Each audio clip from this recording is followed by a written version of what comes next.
All right, so what's going on? This is your homework support for it's still EL4, but we added on the third type of alliteration sound, which is our sibilants.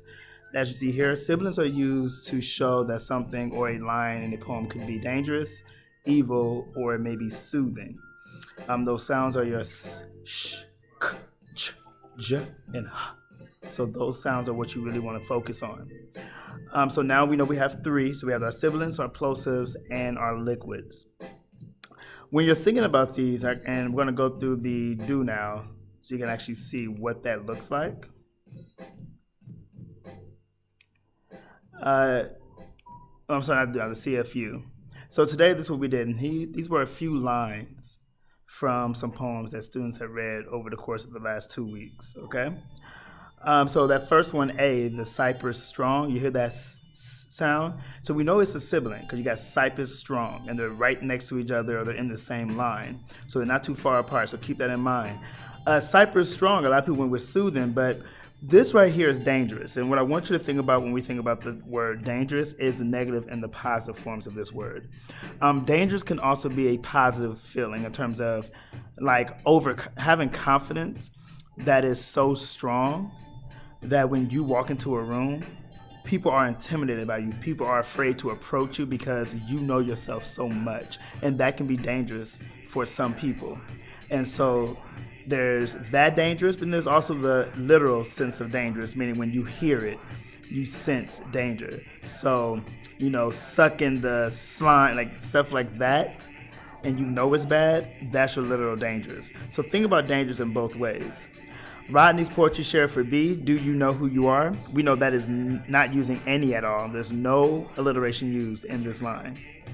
Because remember, we want to make sure that the sounds are either they got to be in the same line, they can be next to each other, or they can be apart, but they need to be closely together when you are reading the line. You got to hear it in your own voice. C, Portia's share, you declare you see me dimly, that declare dimly.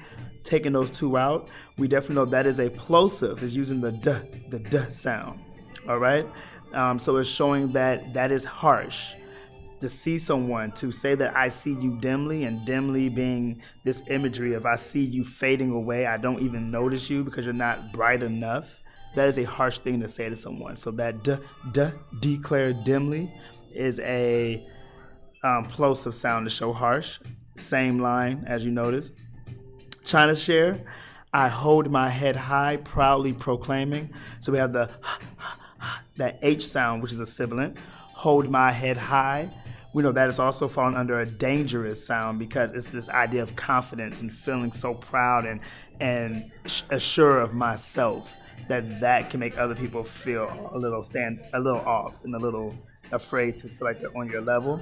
And then the the proudly proclaiming, hits at the plosive, so that P sound, which is energetic. So remember, plosives can be energetic or it can be harsh, depending on the language used. So to be proud is to be energetic, to be very happy and uplifting about who you are. And then lastly, from June Jordan's poem, we have one black lily luminescent in a field of love, that la la la la la. That L sound, which is a liquid, it brings calmness, peace. So this lily, which is a flower, luminescence, light, love, all those things give us the idea of things being very calm, very peaceful, very smooth. And so those are your liquid sounds, okay?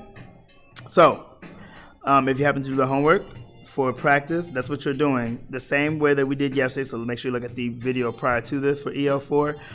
You're following the same process, but now you should be able to identify liquids, sibilants, and plosives and know how they connect to a tone.